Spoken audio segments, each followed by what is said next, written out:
ini udah bener. Tuh, udah proyek. Mem, start Mem. Bentar. Record. Udah. Udah masuk. Udah coba, masuk. Udah masuk. Woi, behind the scene mana? Katanya mau pakai jas dulu. Udah pakai jas dulu, pakai jas. Tunjukin dulu dong. Tunjukin dulu. Ini sini.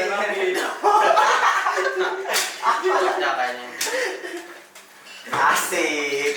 Tak pede banget tuh. Kata lu ini nggak mau naik nih. Iya nggak mau naik tuh tadi gue juga nggak mau naik.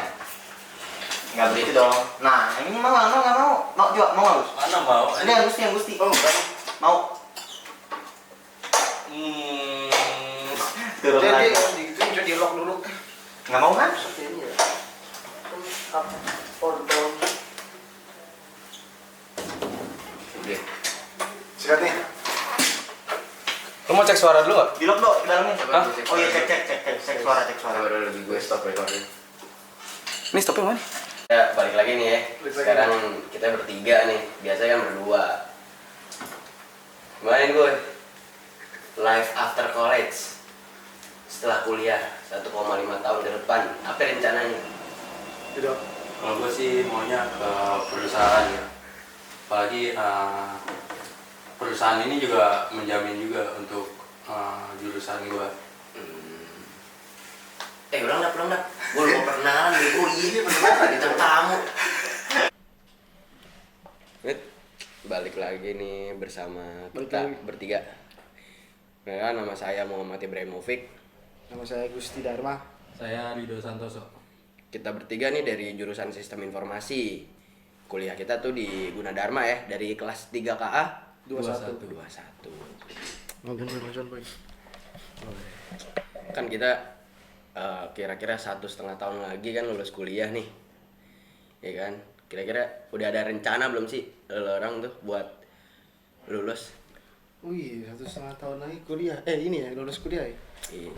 Rencana sih adalah sedikit-sedikit disusun.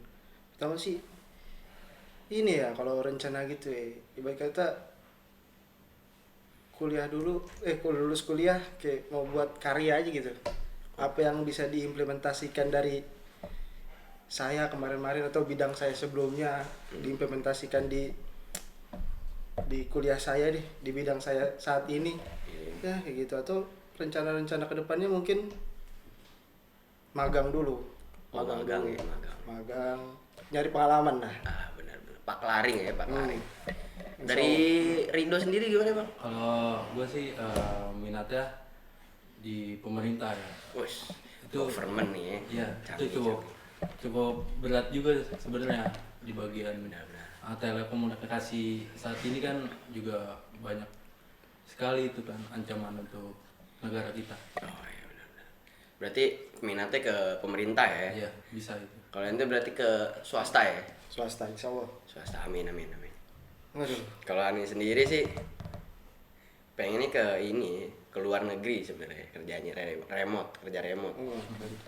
Soalnya ngelihat Indonesia yang sekarang tuh kayaknya kurang aja buat di kerja kan, apalagi kriteria kerja di Indonesia kan banyak banget tuh kan. Iya. Kayaknya lebih baik keluar aja di remote ya kan. Kalau bisa sih netap di luar gitu. Terus diminum ya kopinya ya? Silakan. Minum, silakan. Aduh, sehat kan? Sehat. Terus kira-kira bekal apa aja yang udah disiapin tuh buat nanti setelah lulus? Bekal, kira-kira kita nyari-nyari pengalaman aja lah, atau kita reka ulang kemarin pelajaran apa, praktikum apa kita pelajarin lagi. Sampai kita dapat sendiri lah pengalamannya. Kita cari dulu cari ilmu dulu. Iya benar-benar. Kalau dari Bang Rido sendiri udah nyiapin apa aja nih? Nah, sebenarnya sih pengalaman itu sangat penting ya, apalagi dari magang-magang dan praktik-praktik kerja lapangan itu harus dilebihin lagi buat buat pengalamannya kan. Terus Tapi ada belajar lagi gak? ada dong. Ada harus ya. Ada. Kira-kira belajarnya dari mana tuh?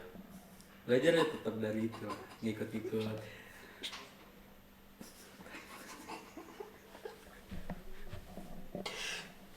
Belajarnya dari mana itu Bang kira-kira? Lu kayak gitu. Udah cut. Lanjut. Enggak maksudnya kalau dia ketawa udah biar ntar dia nahan tawa. Lu tetap ngomong bro anjir. Iya. Ini lucu emang biar aja dia. Ini ya udah lanjut. Enggak apa-apa lanjut. Kira-kira belajar apa aja Bang? Kan tadi kan katanya udah disiapin tuh.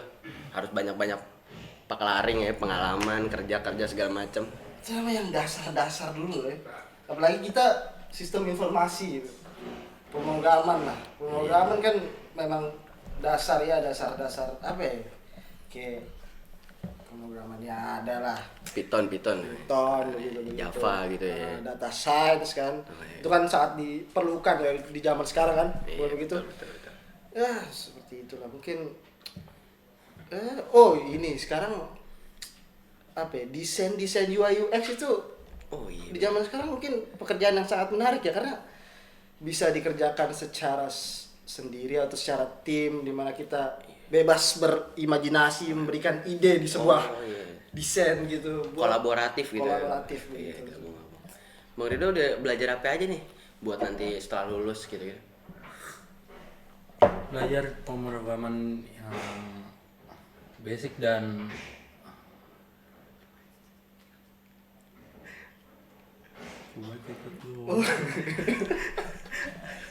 Ini Mas Bayu sebenarnya. Gimana Pak Gusti gimana Pak Gusti? Gini Mas Bayu, sebenarnya saya punya ide gitu. Saya kan sebelumnya itu dari bidang apa ya? Saya olahraga lah. Oh ya, atlet ya. Atlet. Atlet Saya- pon ya? Enggak sampai, cuman hampir aja. Jadi saya mau ide gimana nih implementasiin di bidang ini bisa masuk ke apa ya, di bidang saya sekarang perkuliahan gitu. Entah itu buat apa ya, data-data terkait atlet yang mungkin bisa berguna buat atlet gitu. Oh iya, Kayak, kayak berat badan gitu. Berat badan kayak ya itu data semua supaya apa ya, atlet itu terkelola gitu itunya, apa, data-datanya, perkembangannya. Ngerti. Kan sekarang kan ada VO2 max begitu. Oh iya, tes VO2 max ya, terus buat atlet. gizi. Iya. Nah, itu tuh. Macam-macam berarti ya. Nah, saya mau mencari ya implementasi antar dua bidang itu. Canggih berarti udah canggih. Insya Allah. Amin. Kalau dari saya sendiri sih banyak ya, udah mulai belajar course dari online course. Kayak ini saya nggak disponsorin kawan-kawan. Ini yang saya pelajarin ini ada Coursera, Udemy, Revoyu, itu saya belajar dari situ. Apalagi saya kan sekarang belajar data science kan. Karena kalau data science itu prospek 5 tahun ke depannya itu lumayan Wah, itu lumayan bagus itu. ya, lumayan Saya- cerah ya, bisa disebut nggak over supply, nggak over demand. Jadi ya dari situ sih diharapkan bisa masuk ke perusahaan swasta ya, atau enggak ya perusahaan internasional. Wah, itu bagus itu Mas Bayu. Mungkin saya butuh info-info begitu Mas Bayu. Buat nambah aja. Iya. Saya sih berdua nih. Nah, Sebenarnya lagi mengembangkan apa ini? Apa ya? Mengembangkan website. Wah, canggih.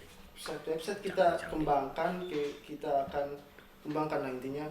Dan kita akan jual ke perusahaan. Oh berarti Anda sebagai vendor ya? Pengusaha muda. Itu dia vendor, itu dia yang saya cari. Karena yang kita lihat sekarang tuh anak muda jarang ya mau usaha. Jarang sekali. Kenapa ya kira-kira? Mau berkarya itu jarang karena apa ya? Karena teknologi sudah ini ya marak ya. Jadi kita terlena. Males ya. Malas, tidak apa ya, tidak mencari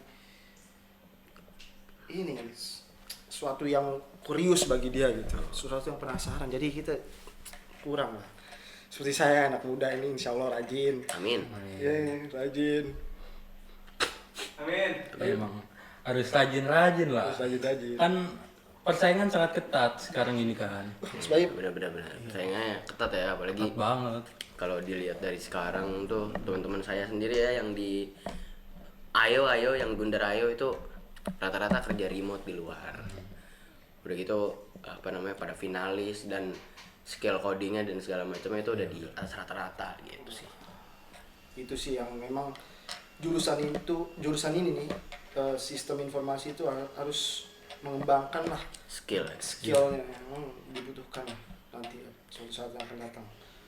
Apalagi Indonesia kan akan ini ya, target Indonesia Emas 2.0 2045 ya. 2045 2027 itu Indonesia memang sangat menargetkan anak-anak muda, apalagi apa ya, aku bisa bilang kita nih anak muda tuh di tahun-tahun segitu tuh mendapatkan bonus demografi. Oh iya benar. Ya. Karena anak-anak Gen Z dan Gen Alpha kan sudah mulai pada besar tuh kan bonus demografi pada saat itu nanti. Itu sih paling Waktunya generasi kita tuh buat maju gitu. Iya. Oh, kira-kira tantangan apa nih yang kita hadapin nanti di 1,5 tahun ke depan kira-kira? Tantangan selalu sih bisa dibilang jika kita fokus, kita berdedikasi sebelumnya nih Mas Baim ya, di perkuliahan sekarang ini, tantangan itu kan akan teratasi gitu, karena pengalaman kita sudah teruji gitu di sebelumnya. Tapi pasti ada tantangan yang seperti itu kan, tantangannya seperti tantangan internal. Iya, benar. Ada juga tantangan eksternal, tantangan dari luar. Misalkan kita setelah lulus gitu mendapatkan kerja, tantangan eksternal pasti dari rekan-rekan kerja yang mungkin aneh-aneh gitu ya kurang inilah, support gitu. kurang bekerja sama, atau tantangan apa ya, kita misalkan punya pasangan, bisa aja jadi tantangan atau bisa aja jadi penyemangat kita kan begitu ya. Iya, bisa jadi. Jadi seperti itu kalau saya, karena saya insya Allah saya Amin. mendedikasikan sekarang ini untuk insya Allah fokus belajar, yang mungkin saya bisa tantangan ke depannya itu bisa teratasi insya Allah. Amin. Kalau menurut Mas Rido, Kalau tantangan apa yang kita hadapi nanti? saya sih untuk di bagian pemerintah ya, tantangan yang berat itu untuk warga desa, apalagi untuk warga yang berumur itu. Iya, bisa jadi. Itu kan untuk teknologi harus dibantu juga. Benar-benar pada gaptek kali ya. Iya, Oke. dibantu itu mulai dari anak mudanya yang mengajarkan orang tuanya, terus membantu tetangganya. Makanya kan harus ada sosialisasinya. Oh iya benar. Iya betul. Kalau misalkan dari saya sendiri sih, tantangan yang kita hadapin ya di 1,5 tahun misalkan setelah lulus kuliah itu banyak sih. Pertama krisis ya. Iya. Krisis tuh pasti krisis ekonomi. Kita lihat aja sekarang kayak negara ada kan, ada program makan siang gratis kan tuh. Itu programnya cukup makan APBN ya, seperti yang kita tahu. Bahkan kemarin ada rencana pajak 12%, itu untung gagal ya, nggak jadi 12%. Dan akhirnya pajak 12% itu ditetapin untuk barang mewah. Itu sih krisis ekonomi kan. Kayak sekarang harga-harga tuh udah pada naik juga kan. Terus juga krisis lapangan kerja. Karena kan kita tuh kan peraturan kerja terlalu banyak ya. Kayak umur 25 tahun maksimal, terus juga harus good looking segala macem. Kayaknya kriteria yang di atas yang saya sebutin tadi itu nggak perlu. Karena kita kalau ngelihat orang kerja itu dari personality, dari skillnya mereka kayak gimana, soft skill, hard skill, kayak gitu sih. Jadi kriteria kerja di Indonesia itu menurut saya nggak masuk akal. Masa kerja ada maksimal umur? Emang kalau umurnya lewat dari 25 tahun kenapa? PAO kan kagak. Padahal kan pengalaman dia juga bisa lebih baik ya. Iya, justru justru kan ada yang semakin tinggi umurnya, experience-nya semakin tinggi kan, kayak Semakin banyak. udah 5 tahun di misalkan di data science atau di data analis. Jadi menurut saya emang nggak masuk akal sih rekrutmen kerja di Indonesia tuh. Ya dengan syarat-syarat yang aneh itu sih paling. Ya, mungkin Mas Baim berpikiran begitu cocok kalau Mas Baim memang untuk kedepannya ya remote di luar negeri ya. Betul. Pengen sih remote keluar negeri. Gak usah jauh-jauh deh, di Singapura itu kan udah mulai banyak tuh kan. Di Di Aussie, di Europe. Bisa. Kayak temen saya tuh di Ayo, dia kerja di ini remote di Swiss. Di Swiss. Iya, kerja remote di Swiss. Kan canggih. Nah, saya pengen ngikutin aja tuh, jadinya kerja remote juga. Tapi Mas Baim, saya pernah dengar kalau di Indonesia ini orang-orang yang kerja remote itu juga dari luar negeri. Salah satunya India, bukan gitu ya Mas Baim? Banyak juga nih yang orang India yang kerja di Indonesia gitu. Tapi kita nggak boleh kalah tuh sama outsourcing dari luar. Maka dari itu kan harus dari dalam diri sendiri, pemuda-pemuda Indonesia lah ya, yang nggak boleh kalah gitu, kalah bersaing sama orang-orang luar negeri. Apalagi kan India itu kita tahu kan etosnya Etos kerjaannya ya. masih kalah lah sama Indonesia, masih kurang lah Indonesia untuk mengejar etos kerjanya India. India itu yang penting bisa bahasa Inggris, nih ya. Iya benar. Walaupun ini pede dia berbicara bahasa Inggris, makanya itu juga salah satu apa ya, untuk yang di soft skill gitu ya, bahasa Inggris, soft skill. Itulah untuk kerja remote ya, untuk di bidang ini pun bahasa Inggris pun juga sangat dibutuhkan. Iya penting. Karena rata-rata karena bahasa internasional itu kan bahasa Inggris ya. Jadi kita rasa tuh fluent in English itu harus untuk kerja remote ya. Terus kira-kira soft skill sama hard skill apa sih yang kita butuhin ini nanti untuk satu setengah tahun ke depan Ya, setelah lulus? soft skill, hard skill. Kan mungkin Apa ya? Tergambarkan soft skill Indonesia tuh kita nih untuk nanti ke depannya tuh kita tuh harus jadi pemimpin gitu. Gimana soft skill itu kan harus leadership, iya, bisa apa ya? Berkomunikasi gitu. Bisa berarti memberikan arahan kepada berarti mungkin leadership, public speakingnya itu dari soft skill ya. betul. Boleh.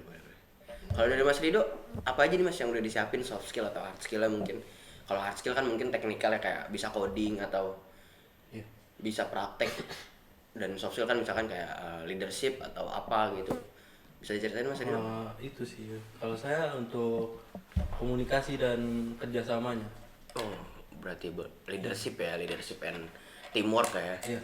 Ya, itu penting banget soalnya saya juga bekerja harus dengan tim. Iya, berarti emang yang bukan yang sendiri ya, bukan yang solois, tapi yang teamwork ya. Canggih. Tapi emang ya kalau public speaking tuh nanti di 1 tahun ke depan tuh emang diperluin sih. Karena kan kalau misalkan kita jadi leader atau kita jadi supervisor, amin. Jadi manajer gitu ya, amin kawan-kawan. Kita kan pasti punya tim tuh kan. Nah, public speaking kita tuh harus bagus, kayak ngarahin tim-tim kita buat lakuin job desk-nya gitu kan, buat ngejar target bareng-bareng. Jadi saya rasa sih public speaking terus juga skill komunikasi yang bagus itu kan penting ya buat di perusahaan apalagi kan. Jadi itu sih paling soft skill yang dibutuhin. Nah, untuk hard skill sendiri ya yang tadi kita bahas, kayak ikut course, ikut juga pelatihan. Kayak sekarang kan dari pemerintah juga banyak kan pelatihan BNSP ya kalau nggak salah ya. Buat kayak entah data science, data analis, back end developing, data cloud, cyber security dan segala macam. Itu kan udah mulai banyak kan sertifikasinya. Jadi saya rasa hard skill ya emang dan soft skill harus seimbang sih. Itu sih benar-benar. Sorry. Sakit. Izin ngopi ya? Silakan. Minum dulu. Oh iya. Belum siap ini. Nih, gimana nih produser? Dibuka nggak nih? Nggak usah. Berarti kita mempromosikan ya? Iya. Bagi. Sikat.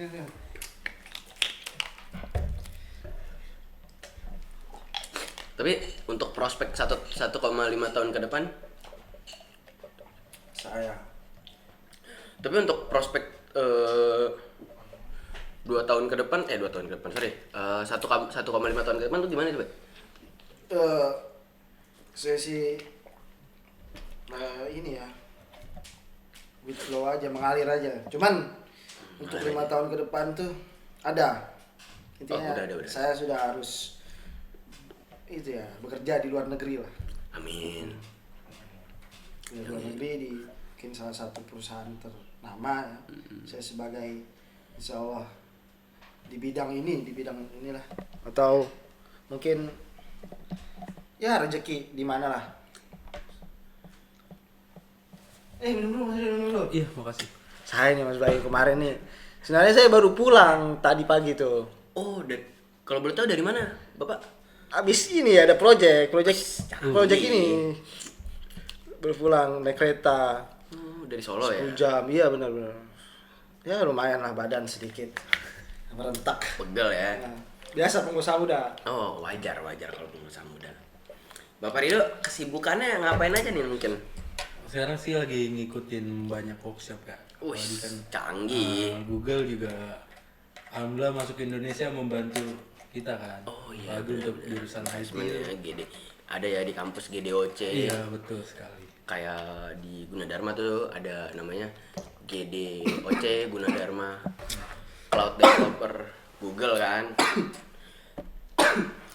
Kalau saya sendiri sih kesibukannya apa ya? Ngajar sih sekarang, ngajar aja. Kayak di Gunadarma Ayo itu saya ngajar, terus juga waktu itu sempat juga ngajar di Associate Data Science di HPC Gunadarma gitu. Jadi itu sih paling sekarang ngajar kesibukannya. Itu gimana itu ngajarnya itu? Ngajarnya kayak gimana kan? Oh, untuk ngajar sendiri tuh ini Pak, Sorry.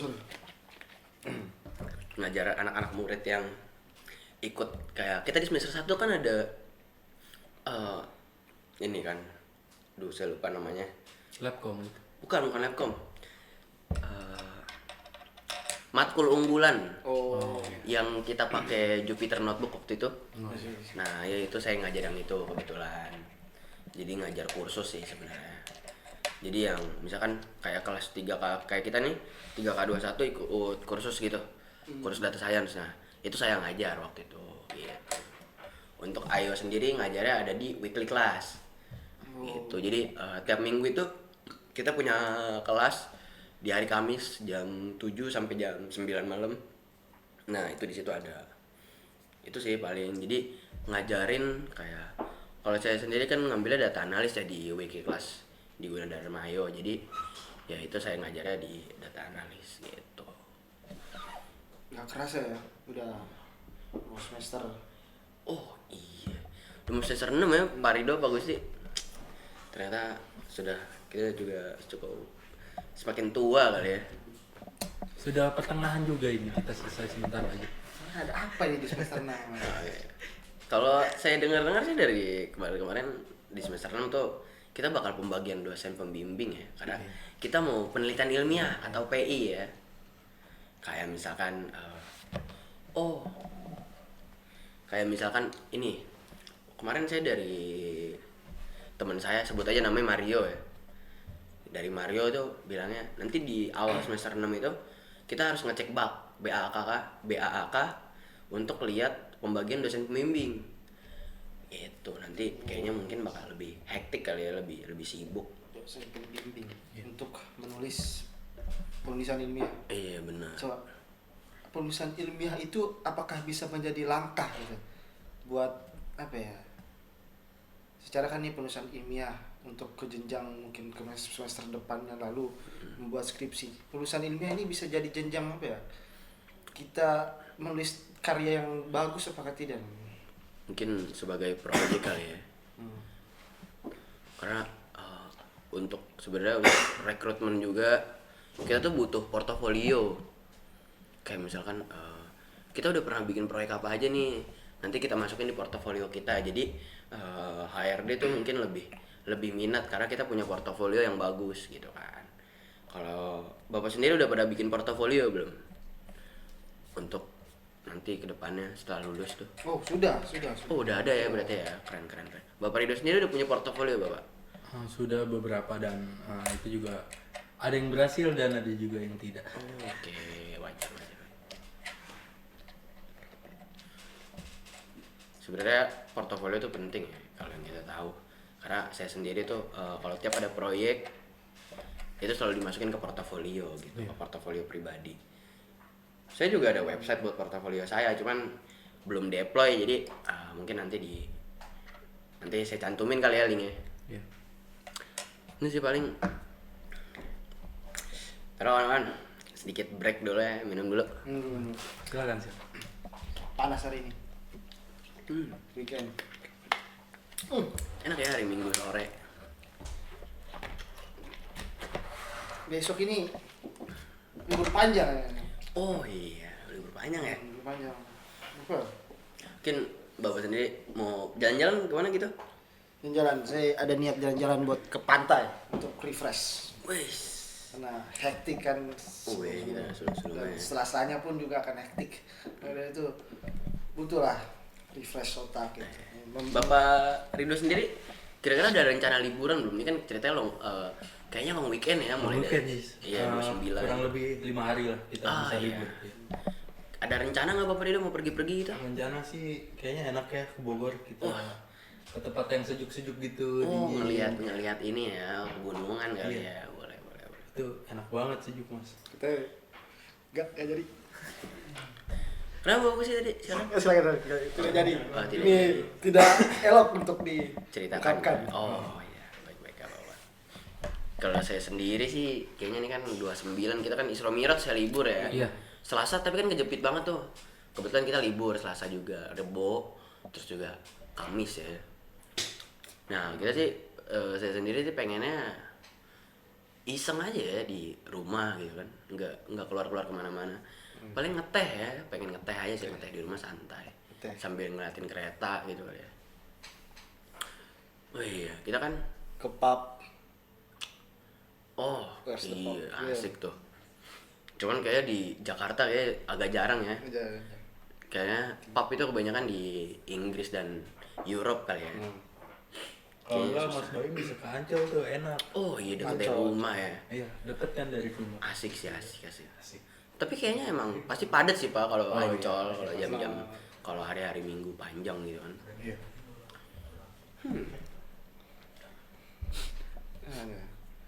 Ke Ancol ya. Tapi saya pikirin lagi kalau ke Ancol. Gitu ya. Saya soalnya punya golden rule, Mas Bayu. Punya gue dulu ya. Iya. Oh. Pertama itu, Heeh. nih apa ya? Nasihat aja ya, golden rule.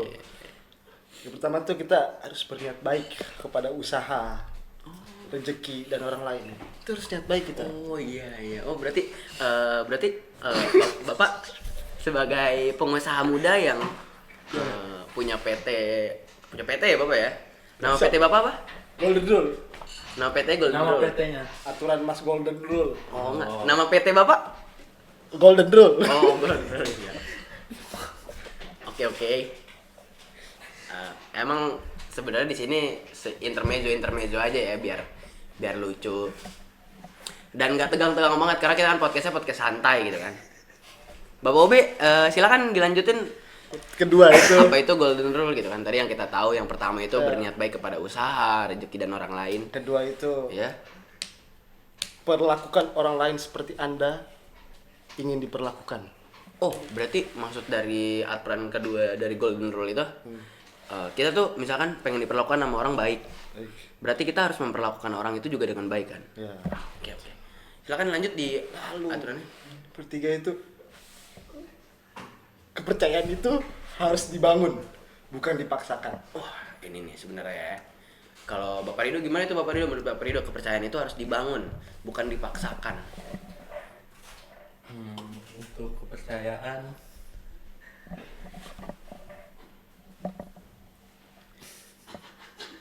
Mungkin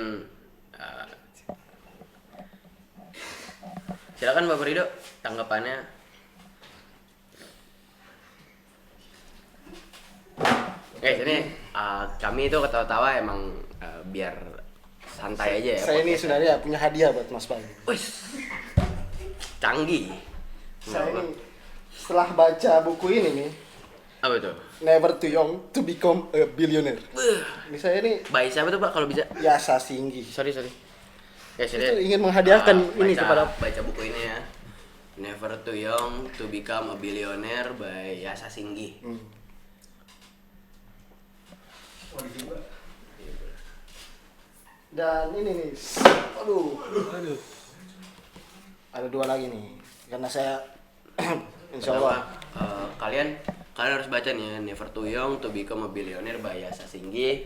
Terus juga Bapak Be, entrepreneur. Online Entrepreneur by Joko Salim. Terus Lalu, juga ada di Sukses Mengubah Waktu Luang Menjadi Uang by Agus Dario, Magister SI PSI. Ini ketiga buku ini sebenarnya yang jadi pacuan Bapak Ube ya. Ya, sebagai pebisnis muda gitu. Sebagai bisnismen gitu ya, boleh. Oh ya Bapak Ube, tolong lanjutin golden rule yang tadi dong. Itu ada berapa sih kira-kira? Wah, saya punya golden rule itu ada di 9. Oh, tadi lanjut ketiga itu. Oh ya, ketiga ya. Ya, Sekarang tadi. keempat ya. Keempat, perlakukan diri sendiri itu dengan keras gitu. Dan kita tuh harus tetapin standar yang tinggi untuk diri kita sendiri. Oh, berarti biar kita tuh terpacu ya, termotivasi gitu ya. Biar kita tuh punya standar tinggi. Oke, boleh. Lalu kita tuh harus beradaptasi terhadap